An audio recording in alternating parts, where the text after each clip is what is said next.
Welcome to Talking About Kids. I'm your host, R. Bradley Snyder, researcher, activist, and author of The 5 Simple Truths of Raising Kids. 2025 is just a few days old, and the United States has already seen old adults, young adults, and adolescents injured or killed in a mass shooting in New York City, a bombing in Las Vegas, and what is being described as an act of domestic terrorism in New Orleans. I think 2025 needs a restart. So, for this fourth mini holiday break episode of the 2024-2025 season of Talking About Kids, I want to look at second chances. In particular, I want to examine a recent update to a decade-old report from the World Health Organization called Health for the World's Adolescents, a Second Chance in the Second Decade. Talking About Kids is sponsored in part by the Arizona Department of Health Services Must Stop Bullying campaign through its Title V Maternal and Child Health Program. For more information, go to muststopbullying.org. Raising healthy kids is important. If you found this mini episode valuable, please share it with your friends and colleagues. Published in 2015, the World Health Organization's Health for the World's Adolescents, a Second Chance in the Second Decade, defines adolescents as young people between the ages of 10 and 19, hence the second decade of life. The report outlined why adolescence is a unique period in a human's lifespan, one that deserves unique care and attention, but is often overlooked. Hence, the need for a second chance. The report promised to, quote, contribute to the groundswell of attention being directed towards adolescents and support accelerated action, end quote.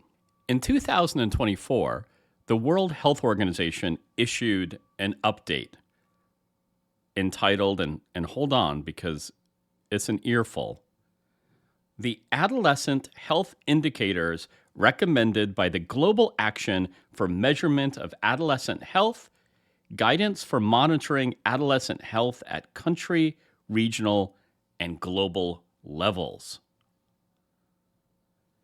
This new report states, quote, adolescence is a critical stage for physical, cognitive, and emotional development, shaping future health and well-being.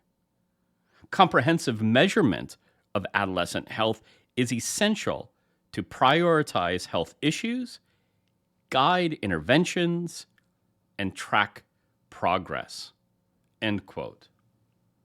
So, what do the experts convened by the World Health Organization think we should track to help ensure that adolescents get a second chance in their second decade?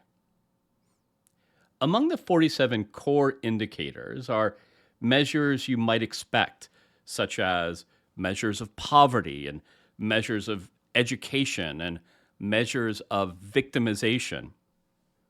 But the report also suggests core indicators that tend to be overlooked, but might be as important to an adolescent's health and well-being as poverty is. For example, the report contends that each and every nation on Earth should assess whether its adolescents have, quote, someone to talk to when they have a worry or a problem, end quote. Of course, all of these measures are subordinate to the first, the primary, the bedrock indicator of adolescent health, which is whether the nation has a, quote, operational national adolescent health program, end quote. So I have to ask, does your community have an operational adolescent health program? Does your state? Does your country? Without a plan for adolescent health, how can we expect it to improve? Without a plan for all of our health, how can we expect it to improve? So maybe, just maybe, we can formulate a national plan soon and give 2025 a second chance. Links to the reports I cite are at talkingaboutkids.com. Full-length Talking About Kids episodes will return soon. The Talking About Kids theme song is by the Senators. For more of their music, go to thesenatorsmusic.com. And remember, kids are young goats and young humans, and the difference is that young goats are easier to manage.